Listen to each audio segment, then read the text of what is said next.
Vamos a compartir la palabra del Señor. Esto está en el texto que se leyó.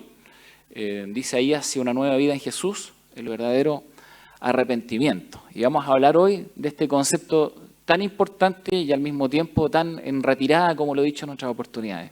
Hablar de arrepentimiento parece fuera de lugar en el día de hoy.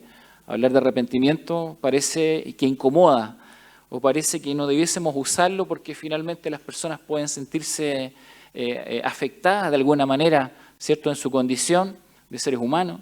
Sin embargo, la palabra del Señor nos insta a comprender el arrepentimiento como un tema transversal.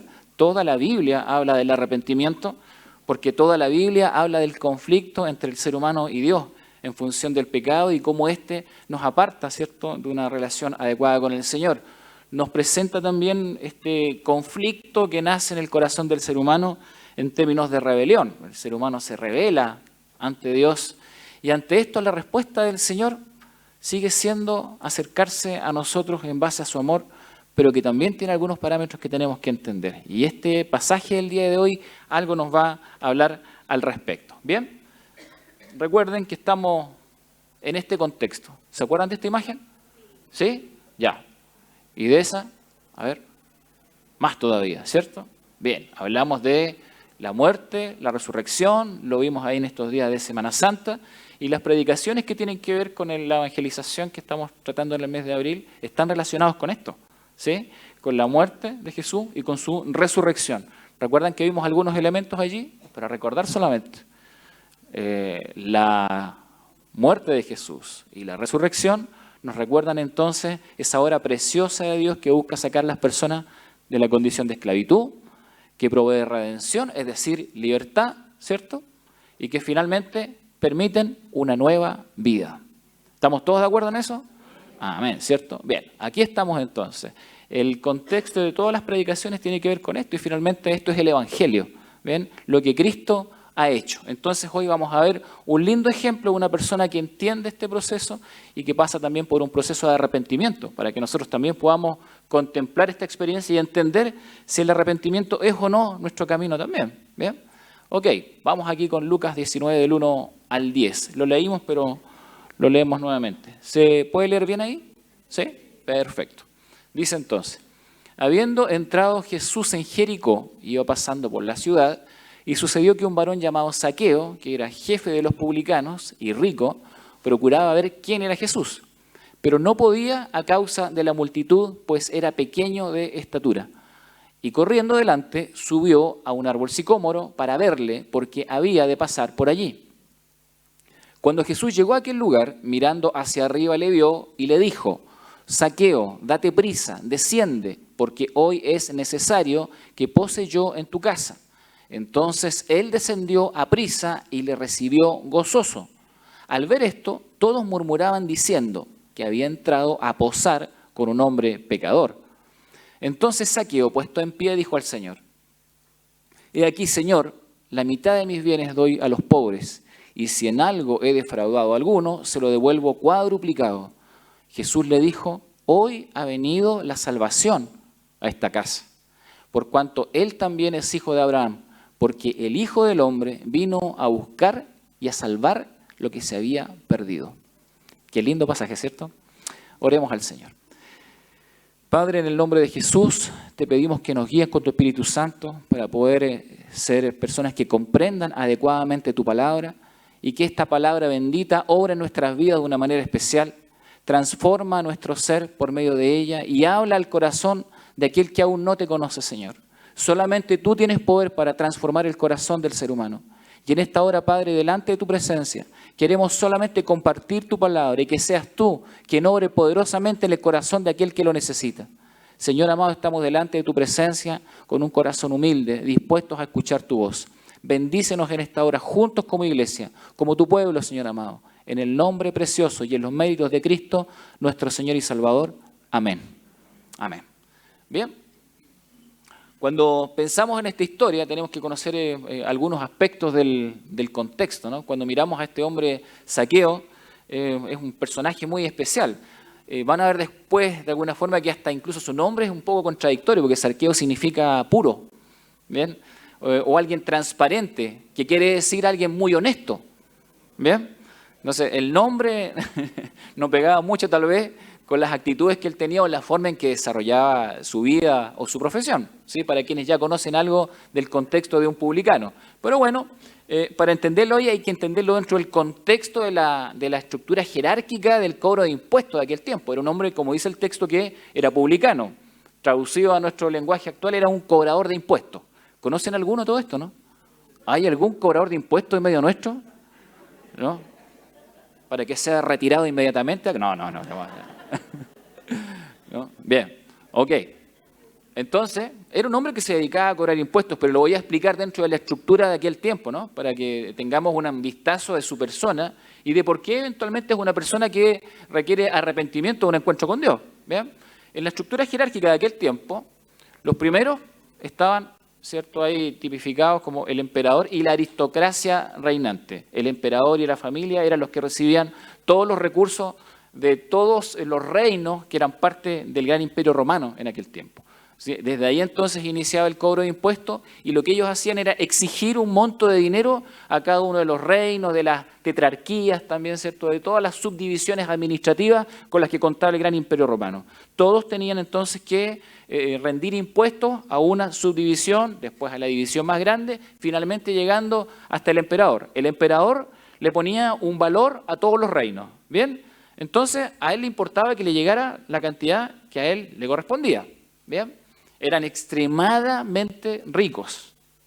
Después teníamos en un segundo nivel a los reyes clientes, que dependían entonces para el cobro de impuestos, primero de que el emperador los designara como tales, los designara como reyes de un reino.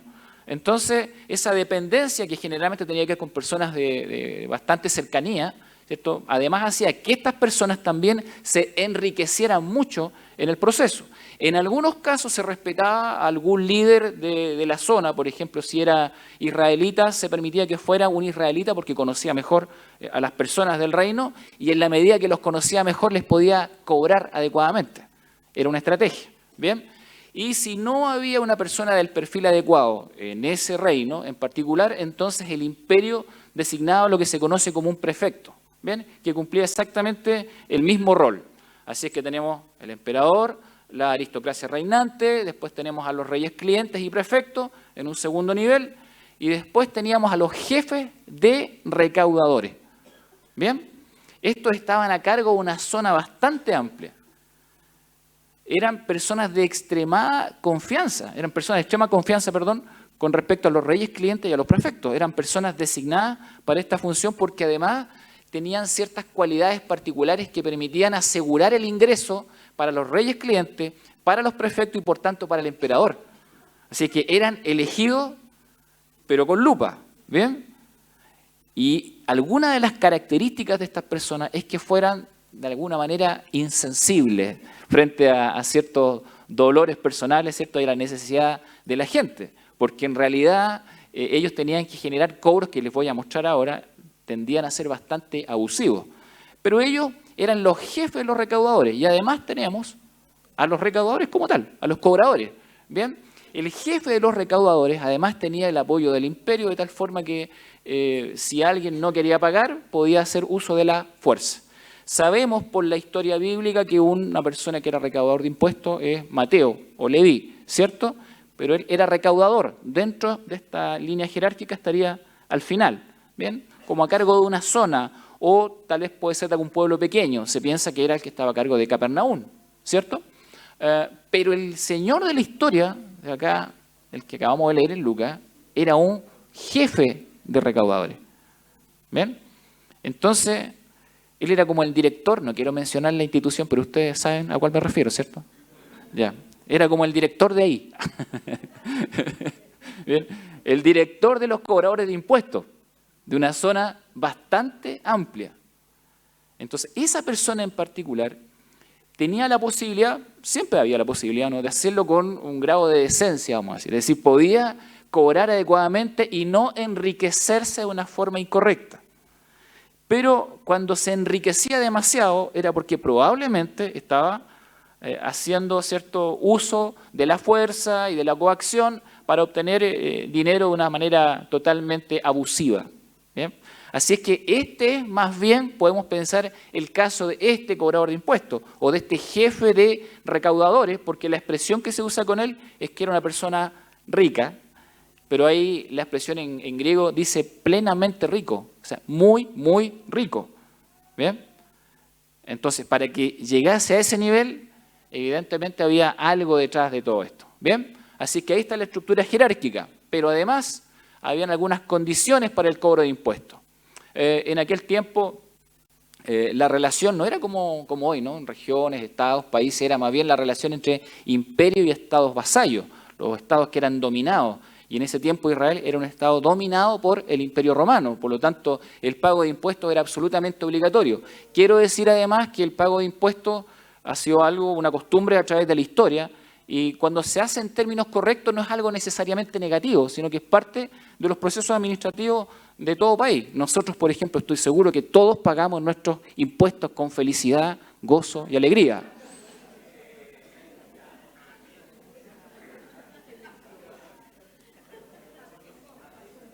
Espero que esto no haya salido a las redes. ¿Sí?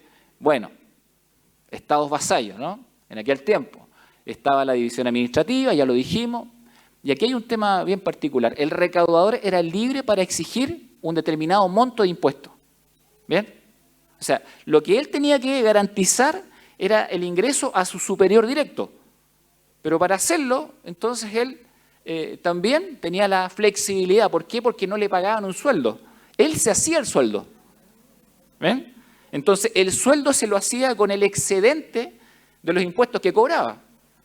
Y como al superior inmediato, en realidad, le preocupaba que le pagaran los impuestos nomás, si le pagaba 10 y el otro cobraba 20, bueno, cobraba 20 nomás. ¿Ven? Entonces, por eso se generó una línea jerárquica de abuso, porque al final, ¿quién pagaba? El pueblo, dicen algunos, el pueblo. ¿Ven? Vamos a poner político aquí ahora. ¿Sí? ¿Ven? Terminaba pagando la clase social más indefensa y pobre, los que no se podían autodefender, evidentemente. Bien, se llegó a tanto que los censos tenían este objetivo. El censo era no solamente saber cuántas personas había en la nación, no. El censo era muy exhaustivo. O sea, en el censo se contaban además los bienes de las personas. Pero cuando hablo de los bienes, hablo de todos los bienes. ¿Bien? Porque la estructura de impuestos en realidad se preocupaba de cobrar impuestos en todas las áreas. Entonces, si la persona en realidad no podía pagar un impuesto, ¿qué es lo que hacía el recaudador de impuestos o el jefe de los recaudadores? Ellos tenían un sistema de préstamo. Entonces, para que pagara los impuestos le prestaban dinero, pero si no podía pagar, los intereses eran altísimos. Y cuando las personas ya no podían pagar, entonces se quedaban con sus bienes, con sus tierras, y al final se quedaban con la persona. Porque la esclavitud era algo muy normal de gente que no podía pagar. Se tenía que poner en estado de esclavitud frente al otro. ¿Ven? Entonces, la estructura de impuestos era bastante compleja. Yo quiero que vayan pensando simplemente en qué pensaría la gente acerca de saqueo. Su entorno. ¿Bien?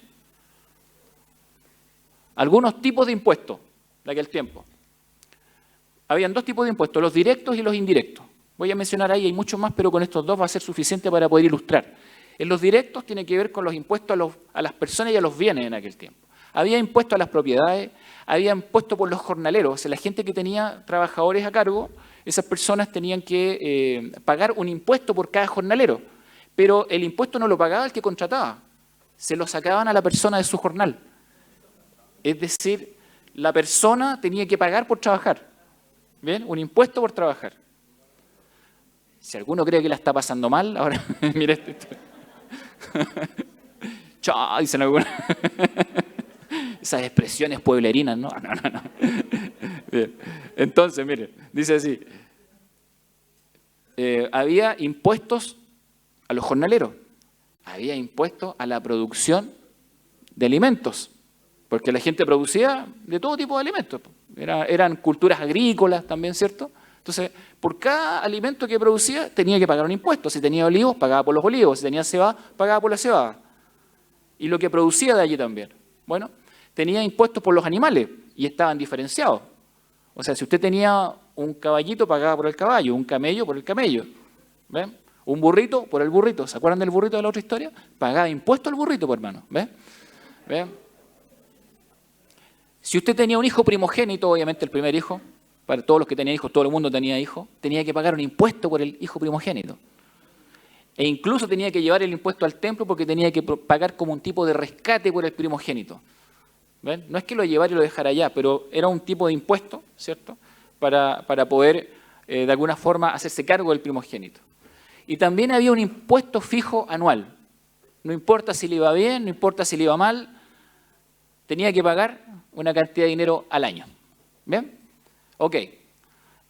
Y habían impuestos indirectos, que se llamaban también impuestos aduaneros.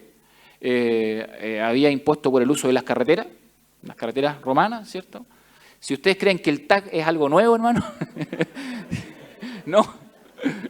Había TAG en el primer siglo, en las carreteras romanas. Mire, eso para que no nos quejemos tanto, mire.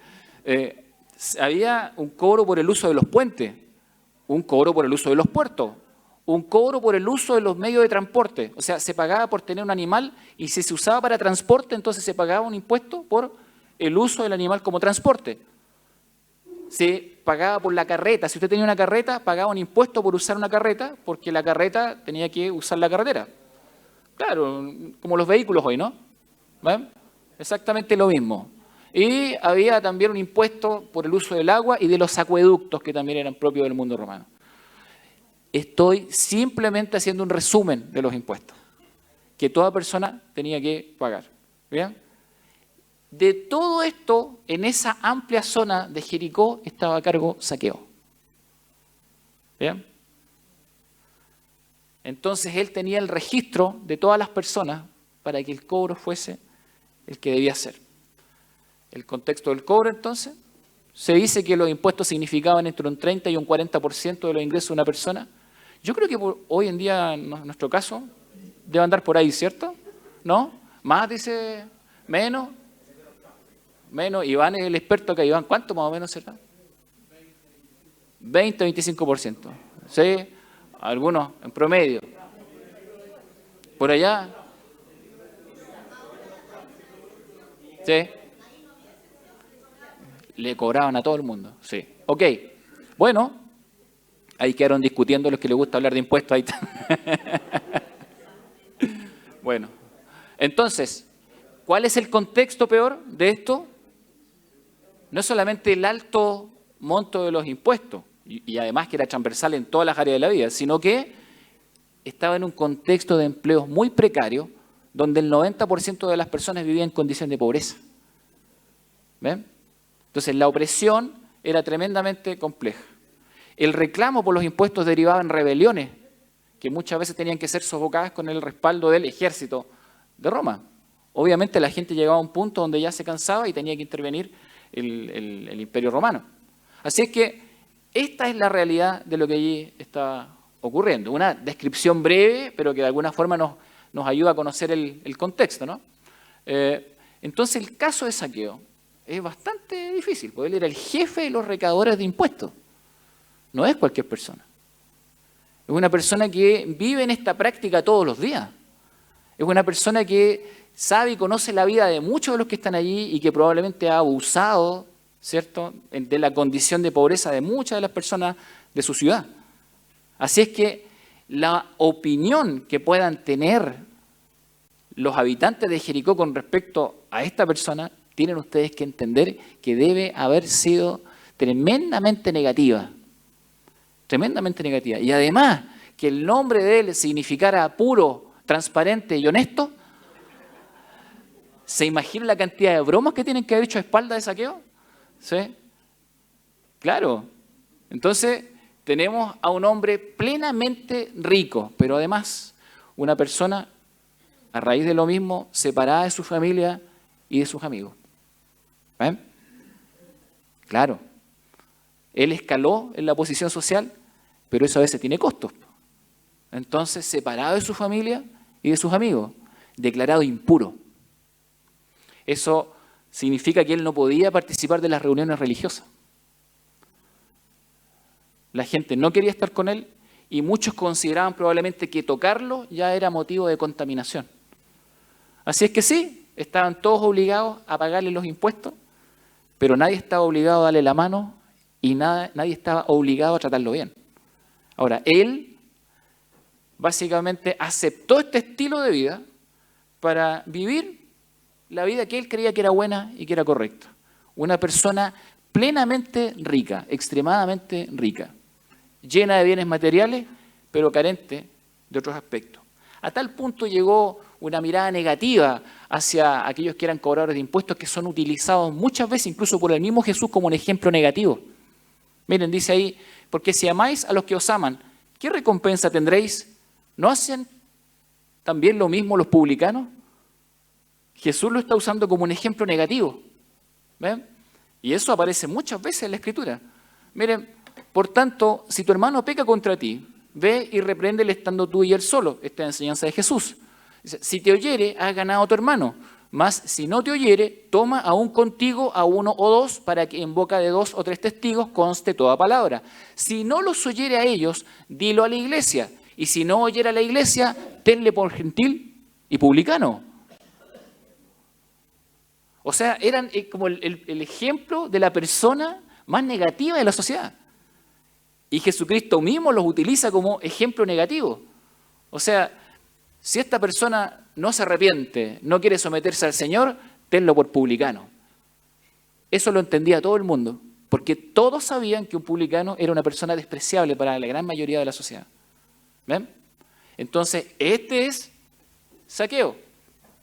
Así es que, ¿un hombre plenamente rico? Claro que sí. ¿Lleno de bienes materiales? Por supuesto que sí. Esta imagen es intencional, se asocia con lo que vimos con el camino de Emaús. Pero era una persona también con profunda necesidad espiritual. Era una persona que estaba viviendo en un constante rechazo social. Vivía con riqueza material, como dice allí, pero en medio de una pobreza espiritual. Qué contraste más fuerte, ¿no? Vender tu alma por las cosas de este mundo sin la esperanza realmente de nada bueno para ti y para tu futuro. Qué triste es cuando las personas enfocan toda su vida en las cosas de este mundo. Qué triste es cuando una persona enfoca toda su vida en lo material y se olvida que finalmente sin el Señor en el corazón no hay vida posible. Mejor es tu misericordia que la vida, dijo el rey David en algún momento. Me puede faltar todo, dijo él, ¿no? Me puede faltar absolutamente todo, pero tú no me puedes faltar. Entonces, persona con riqueza material, pero en medio de una pobreza espiritual. Ejerciendo una lucrativa profesión, pero a la vez siendo necio e irracional. Nos menciona el texto bíblico. Y que es triste también cuando pones tal vez todas las fichas en un aspecto de tu vida, creyendo que es lo más racional que puedes estar haciendo, y finalmente sin darte cuenta que apartarte del Señor, que no caminar con Él, que entregar toda tu vida, tu esfuerzo en cosas que se van a quedar en este mundo, terminen siendo finalmente enfoques de una vida que está basada en la necedad y en la irracionalidad. Así lo menciona la Biblia. Jesucristo dijo que era así. Esto es irracional, dijo. ¿Ven? No es cuerdo. Es casi como un acto de locura. Vender tu vida, vaciar tu vida en las cosas de este mundo y no ser rico para con Dios. Tal y como los caminantes de Emaús, este hombre también estaba caminando en la dirección equivocada. ¿Ven? Creía que sabía hacia dónde tenía que ir. Creía que tenía claras las metas de su vida. Creía que tenía claros los propósitos de su vida. Y esto es un tema que nosotros tenemos que revisar. Tenemos que estar atentos. ¿Estamos caminando en la dirección que corresponde? ¿Dónde está puesta nuestra vida? ¿Dónde está puesto nuestro corazón? Este hombre estaba caminando en la dirección equivocada. Plenamente rico, pero plenamente vacío. Qué tremendo. Lleno de pobreza. Mirando tal vez el destino con una autosuficiencia, por un lado, o tratando de mostrarle a los demás que está bien, pero probablemente con un corazón vacío y sin metas claras, sin objetivo, finalmente sin un verdadero propósito. Ahí está. Mire, Jesús se acerca a él. Y esta parte de la historia es importante. Por mucho que uno vea a Zaqueo correr, ahora uno entiende, ¿no?, que la gente le da la espalda y no les importa si él puede acceder o no a Jesús. Esto es muy simbólico.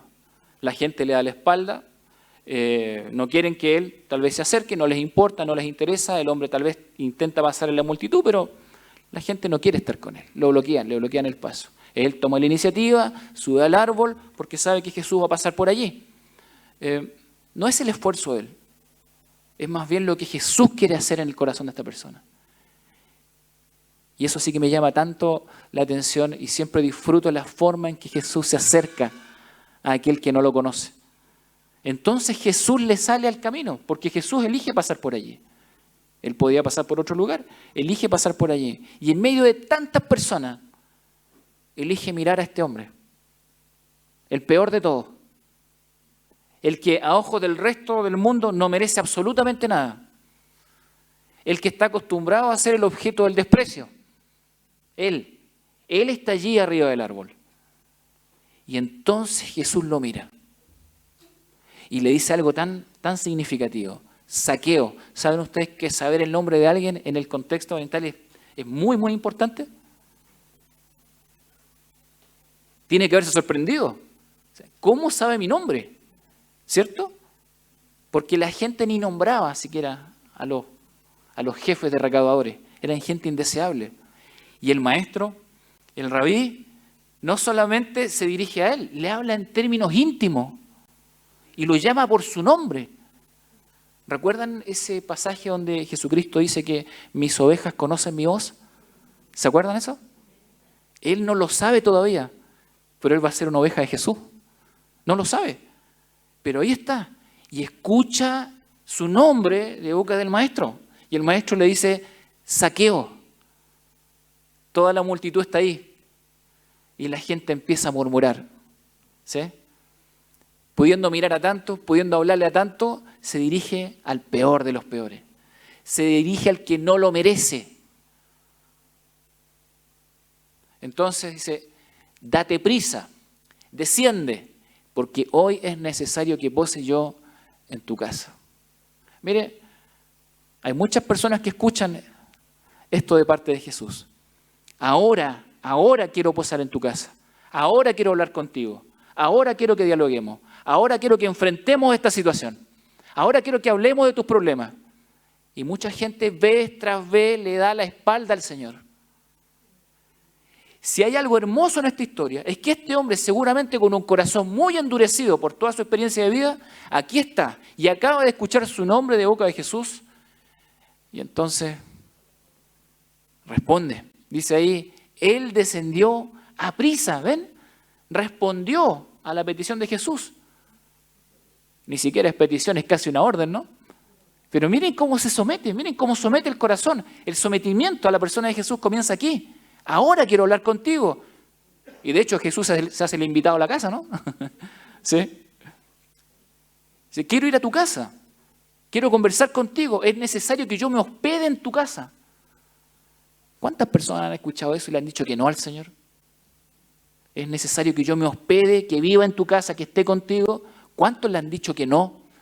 Bueno, este hombre, ya con una intención de sometimiento, dice allí, descendió a prisa y le recibió gozoso. Miren la actitud de esta persona en términos de sometimiento.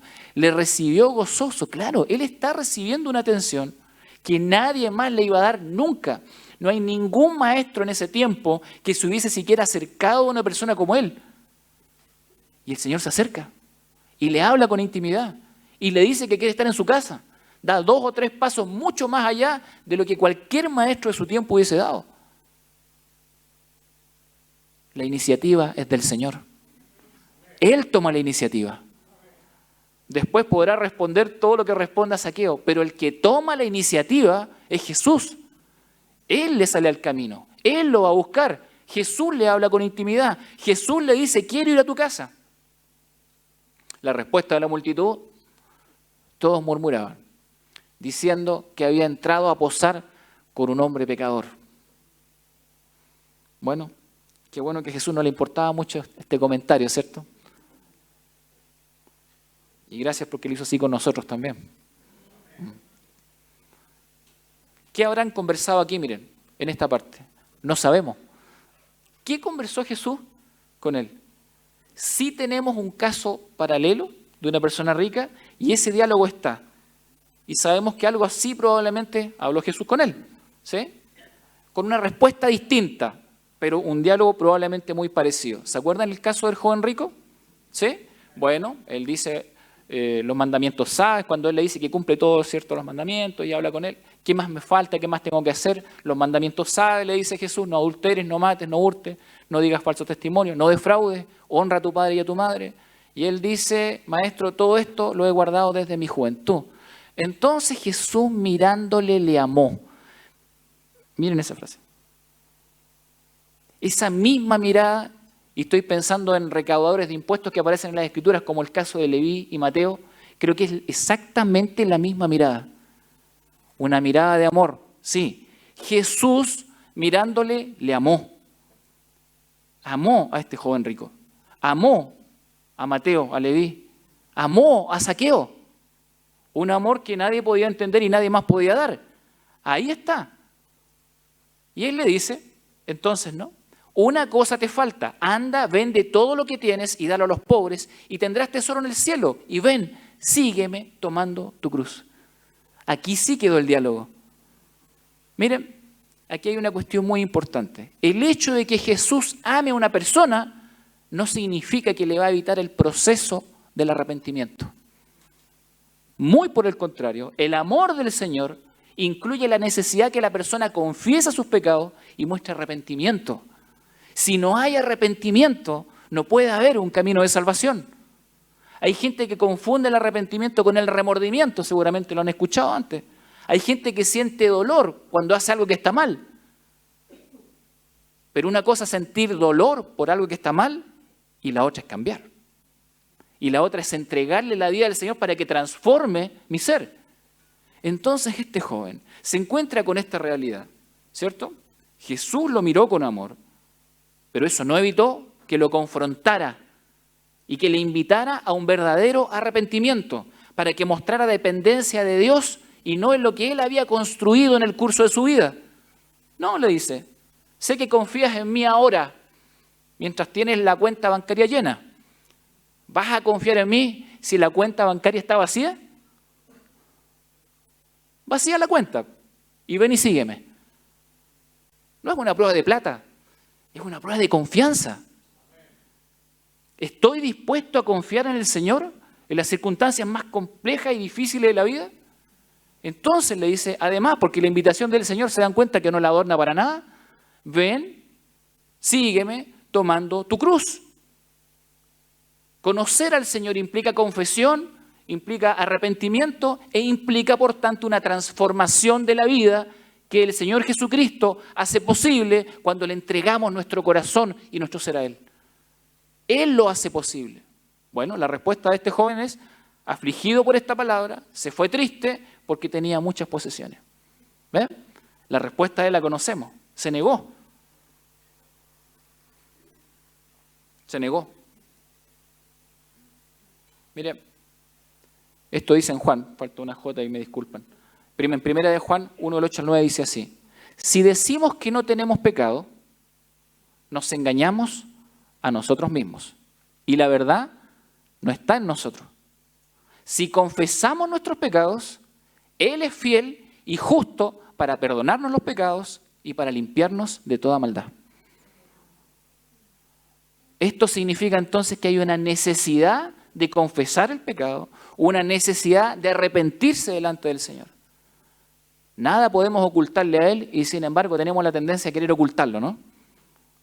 Bueno, la necesidad de la confesión, la necesidad del arrepentimiento.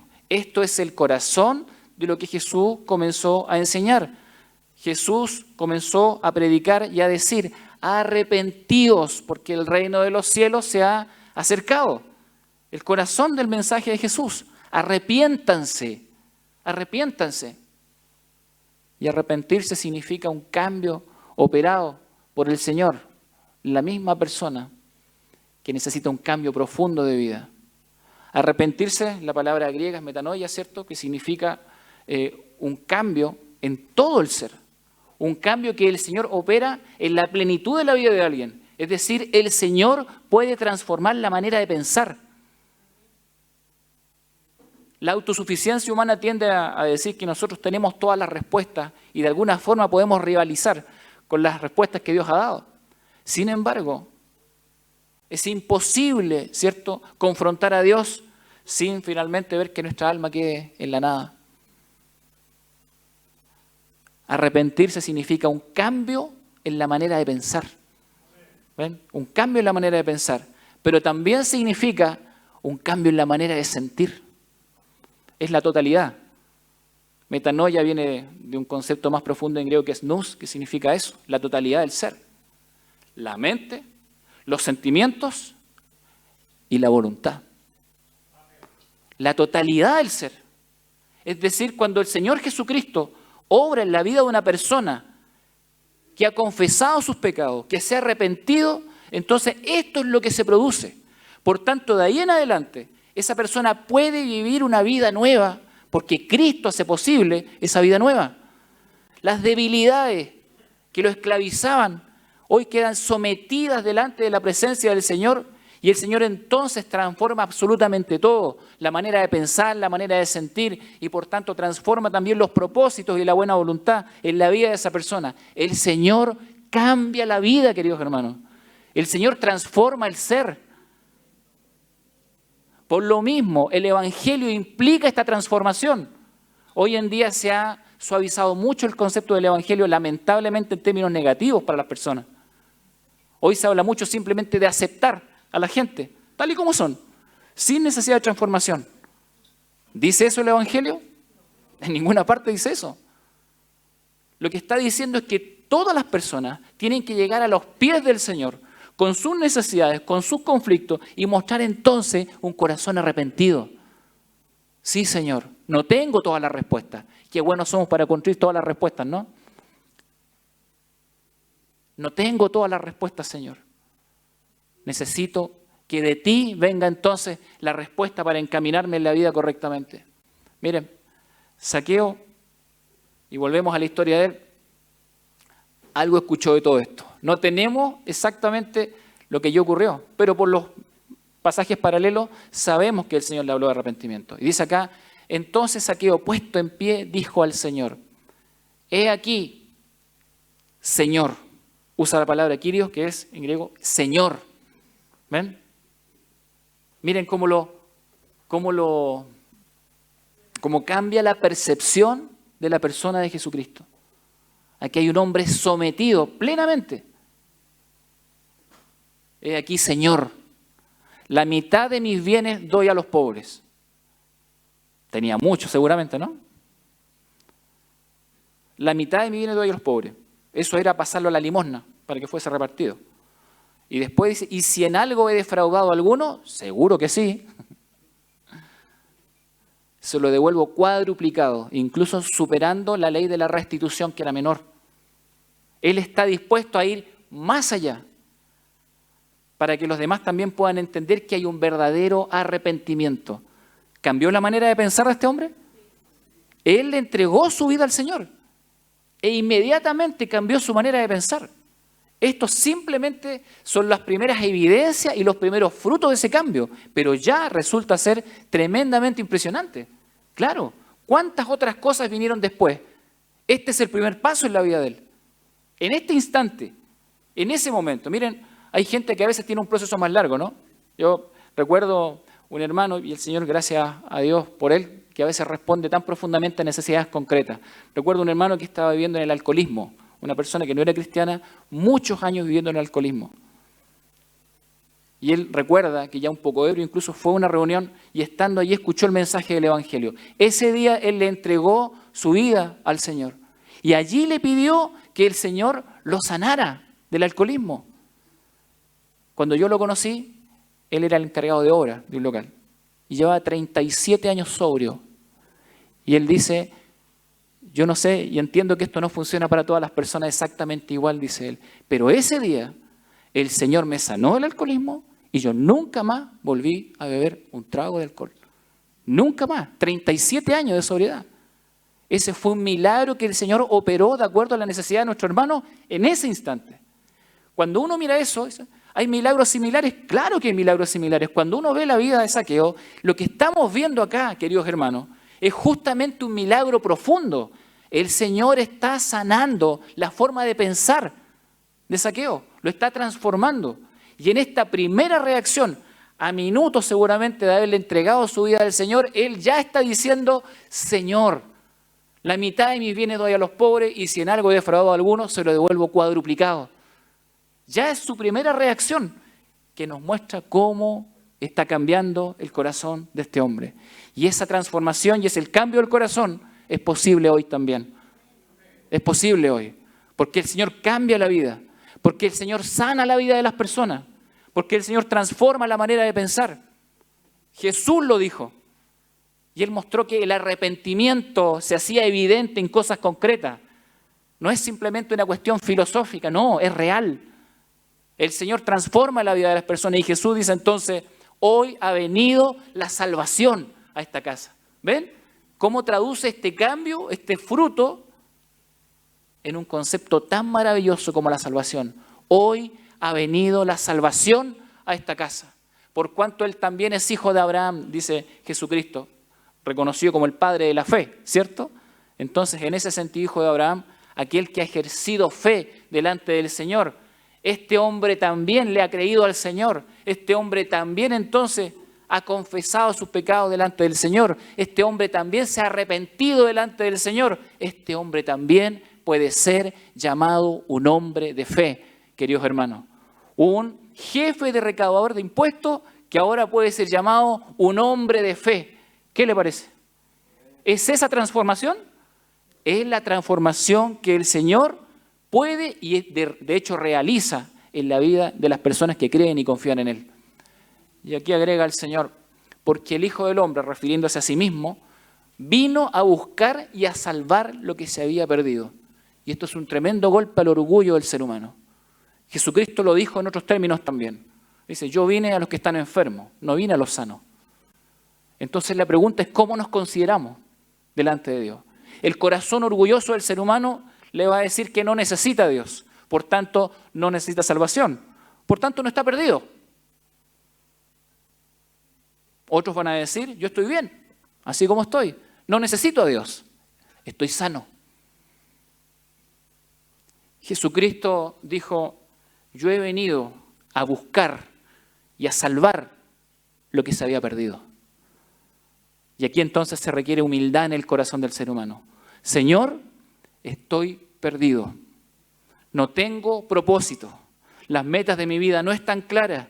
He puesto las fichas en cosas realmente terrenales y no me he preocupado de una relación contigo. Señor, estoy enfermo y necesito sanidad.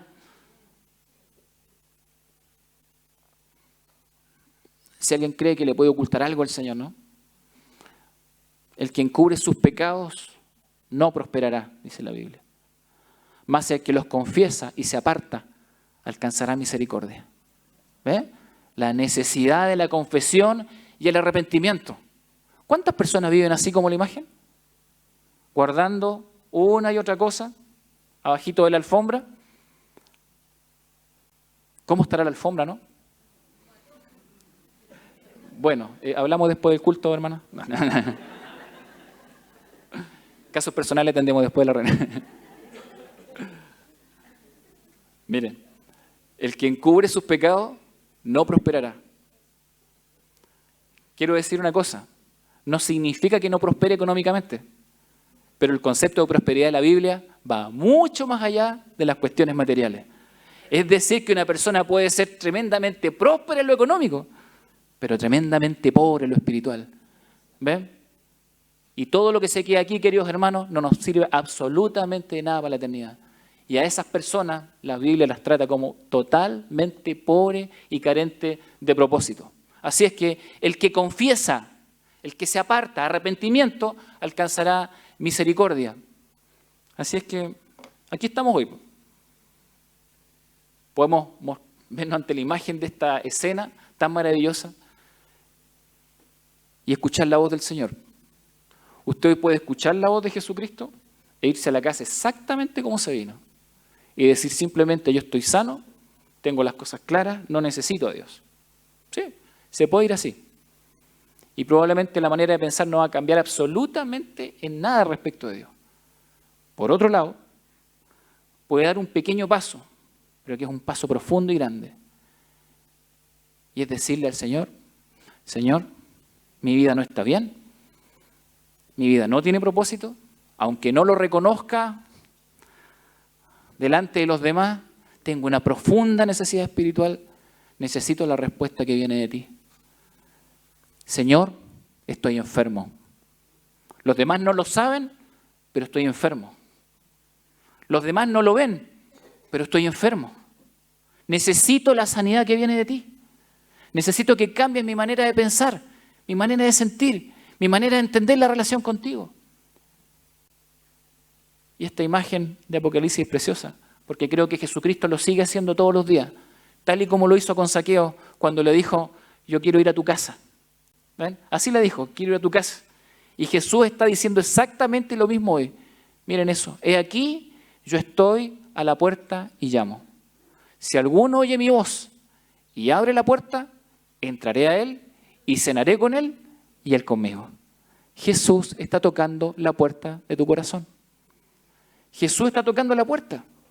Zaqueo le dijo, ven a mi casa, ven a hablarme, necesito tus palabras, necesito la esperanza que viene de ti, necesito la nueva vida que viene de ti. Y entonces, ese día, la salvación llegó a esa casa. Hoy Jesucristo está tocando la puerta del corazón.